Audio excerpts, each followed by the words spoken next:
현대자동차 연구소 출신으로 엔진 개발을 하고 있다가 네. 총 28년 동안 자동차 산업을 개발하고 육성시키는데 일을 했었습니다.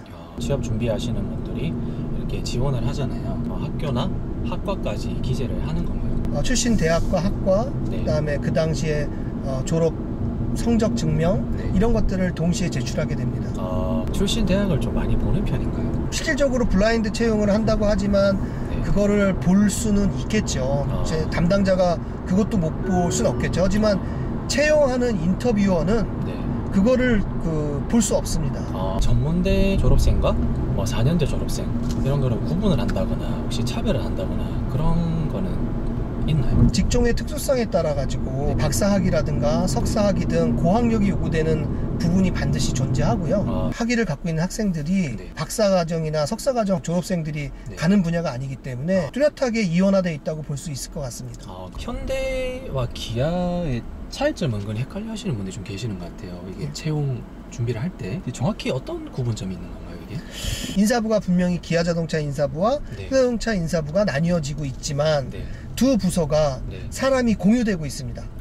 그럼 현대 기아 직원분들은 같이 서로 예, 맞습니다. 그렇기 때문에 그래요? 굳이 현대차와 기아차를 구별해서 네.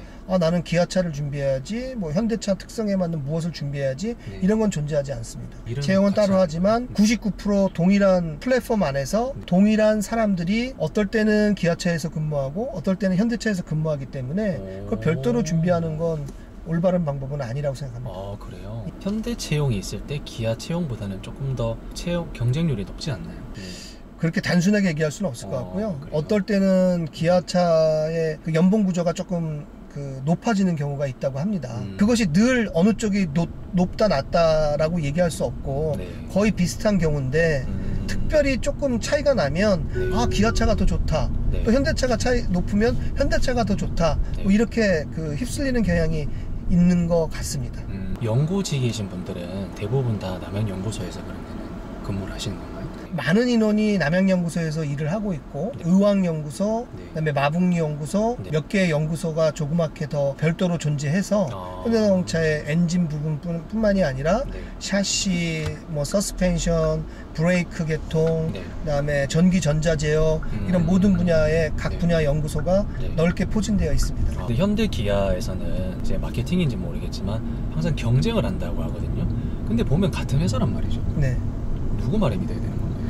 마케팅 측면에서는 경쟁을 하는 것처럼 보여지는 게 선의의 경쟁으로 네. 비춰지기 때문에 네. 그런 것들을 사용하는 것 같고요. 마케팅 기법으로. 네. 실질적으로 한 회사고 네. 한 주머니에서 나오는 돈과 한 주머니로 들어가는 돈이기 때문에 그런 거를 우리 소비자나 학생들이 구별하는 거는 네. 그건 적절치 않죠. 취업 너무 힘들어 하거든요. 네네. 자동차 시장의 그런 전망을 좀 어떻게 보세요? 탈 것이라는 것, 네. 그것이 이제 앞으로도 계속 존재할 것이고 네. 꾸준히 발달하고 발전할 것이기 때문에 네. 그 취업을 하는데 그렇게 이 분야에서 어렵지 않을 거라고 생각을 하고 있고요.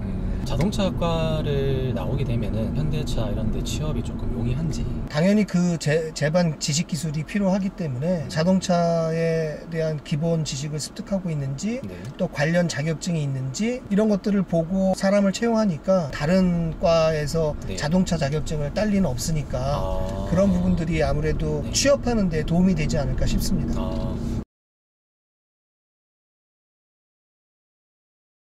렌즈 항상 네. 가가지고 수리만 맡겼지 이렇게 말씀 나눠보는 분은 그렇죠. 실무자들하고 말을 할 기회가 거의 없죠. 지인이 있지 않는 이상. 대학 졸업 여부를 따지나요?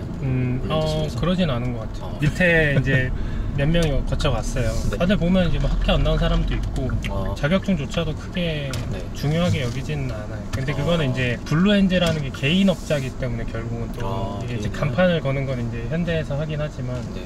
요즘에는 젊은 사람이 좀 없대요. 제가 봐도 그렇고 네. 대부분 연세 있으신 분들이나 제가 지금 이제 30대 초반인데 거의 다 대부분 이제 50대 이런 연세 있으신 분들.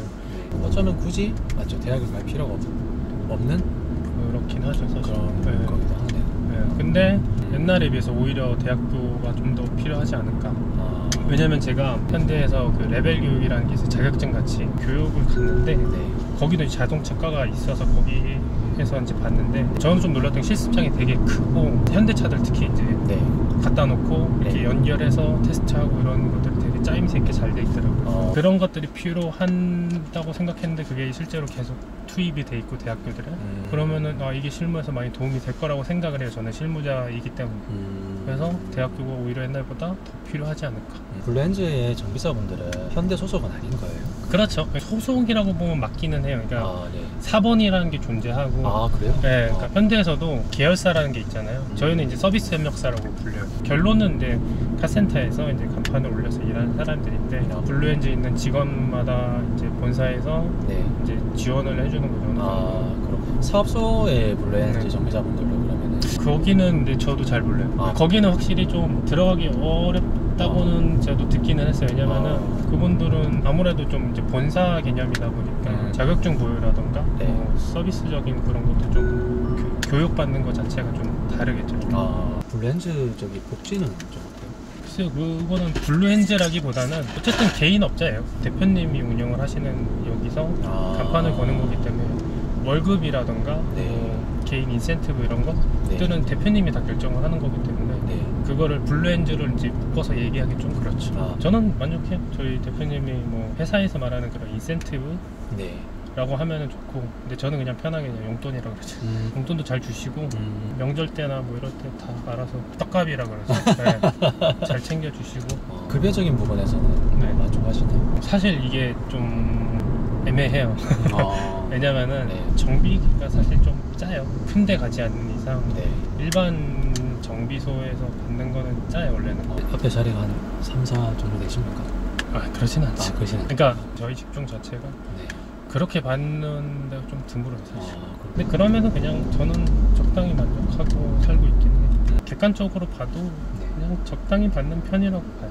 현대라는 메이커 밑에서 있는 게 정비를 계속 하는 사람이라면 도움이 되죠. 아무래도 이제 외제차는 해도 어쨌든 국산차 중에서는 아직 현대가 그렇죠. 이 탑순위이기 때문에 좋잖아요. 현대에 다닌다고 하면. 그렇죠. 네. 그렇죠. 현대에서도 교육을 시켜주거든요. 저희 그 엔지니어들한테. 그러니까 신차 나오면 신차 교육도 하고 특히 요즘 이제 친환경 자동차나 그런 것들에 대해서 교육은 해줘요. 그래서 그런 부분들이 좀 좋죠. 아직까지는 그 정비사라는 게 조금은 옛날 말로 속된 말 약간 기름쟁이 그런 인식이 조금은 있기는 해요 사실.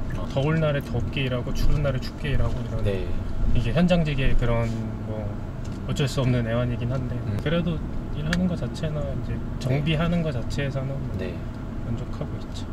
신재생 에너지를 이용한 미래 자동차 기술에 대해서 지식을 전달하고 있고 특히나 자율주행에 대해서 코딩 관련 분야 이 분야에 대해서 저희가 독보적으로 지식을 함양하는 데 도움을 주고 있기 때문에 자율주행차, 전기차, 친환경차가 미래 자동차 학과의 아주 특별한 강점이 아닐까 싶습니다.